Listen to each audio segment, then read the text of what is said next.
Yes, what's good people? It's Wini, your favorite British locked YouTuber. Welcome and welcome back to my channel.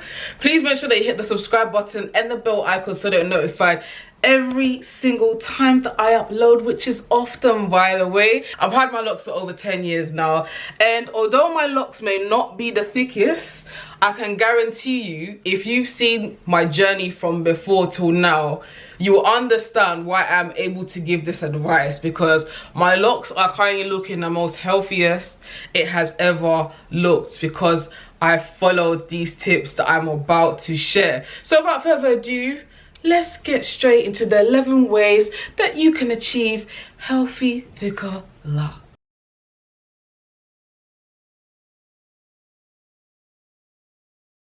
So I've got my phone right here because I've got bare notes and that. First point is, do not retwist or interlock often. As a rule of thumb, a lot of professionals will say retwist or interlock your hair every 6 to 8 weeks.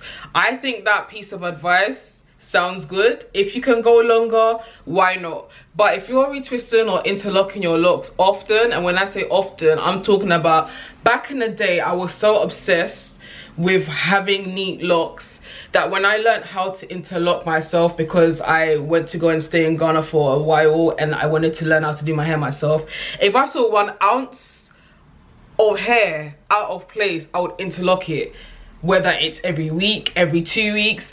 And in turn, listen, yeah, when I tell you, I'm gonna put a picture right here of how my locks used to look so that you can see the difference between then and now. Second point, do not have regular tight styles. Now, I know, yeah, when you get that fresh retwist and the fresh interlock, and then you have a style and all of your edges are just, you can just, listen, let me put my phone down, you can just feel that your brain has even entered that hairstyle. To the average eye, that looks like a nice hairstyle, right? But I'm gonna come close. You don't realize the damage that you're doing to your hair by getting it done so tightly. Why are you getting your hair styled so tightly?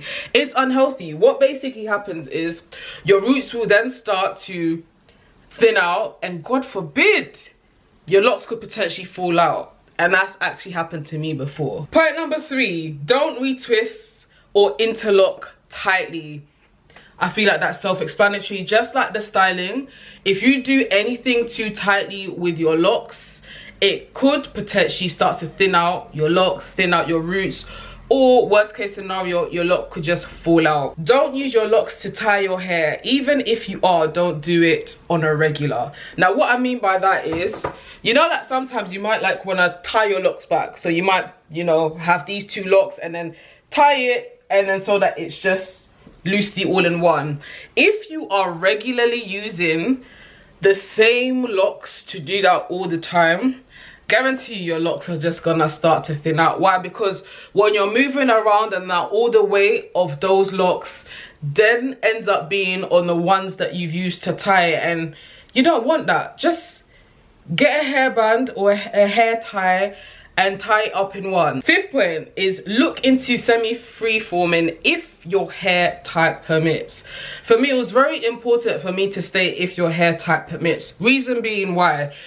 I decided to semi-free form for a whole year. I think it was back in 2019. I'm gonna put the video somewhere here.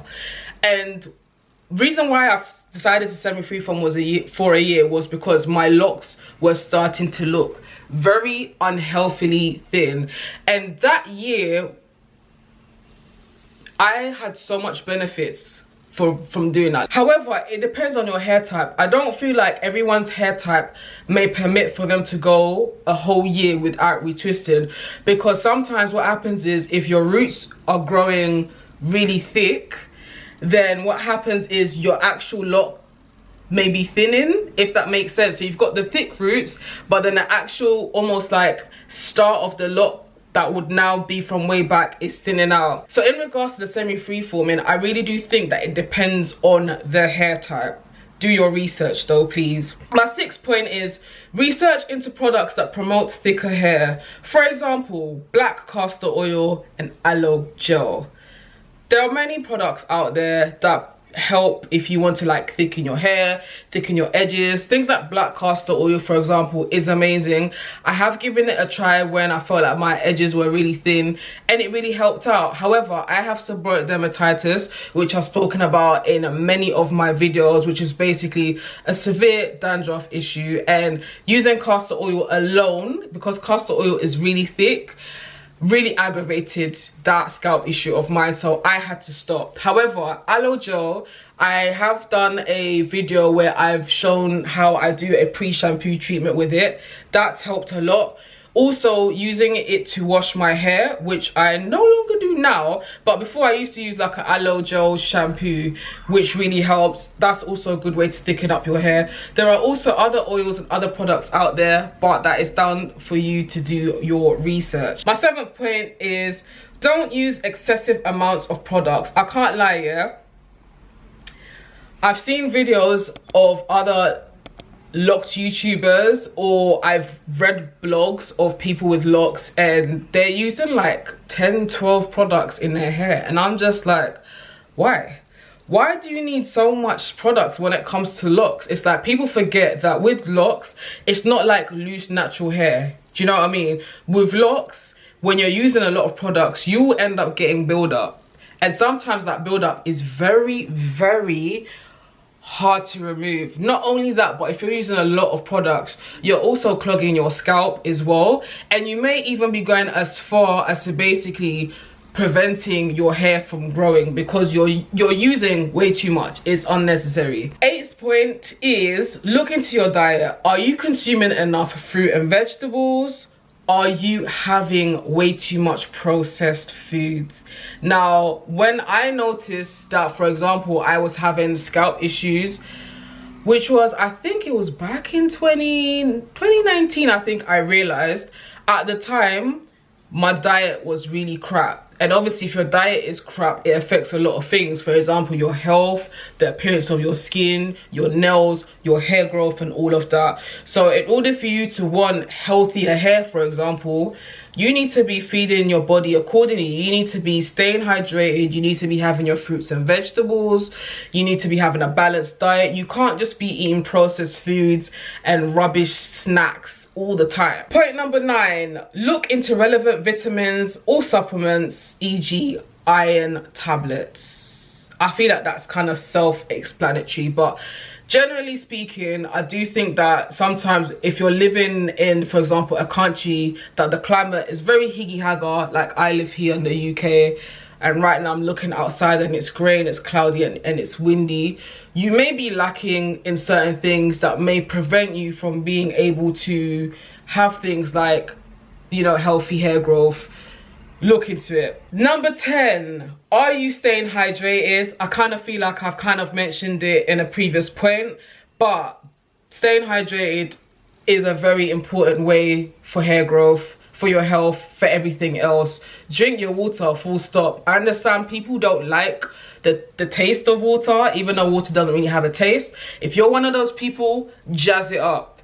Throw in some lemon or lime up in there, throw in some strawberries, have a smoothie, eat fruits and vegetables that are very water-based, like celery, cucumber, satsuma, oranges, watermelons, pineapples, kiwi. You get the point. And my last but not least point is to combine your locks, which I think is self-explanatory. Over the years, I have had quite a few of my locks combined. For those of you that don't know what, you know, combining locks are, it's literally when you might have like a lock that's thinning, so you join it with a neighboring lock like this, and eventually they will mat together. And when they're growing out, it might have 2 heads. It's optional if you want to keep the 2 heads or if you want to cut one of them, but that's basically what it is. And I say I've given all of these 11 points. The long and short of it is the easiest way for thicker locks is to just start your locks thick. Had I had maybe just started off a little bit thicker, then, you know, maybe some of my locks wouldn't have dropped out. Do you know what I mean? However, those are my 11 tips. I really do hope that it helps. If you have any other tips or any experiences that you want to share in the comment section below, please feel free. Let's get to talking. Thank you so much for watching me again. Thank you so much for the continuous support. Until my next video, take care, be good.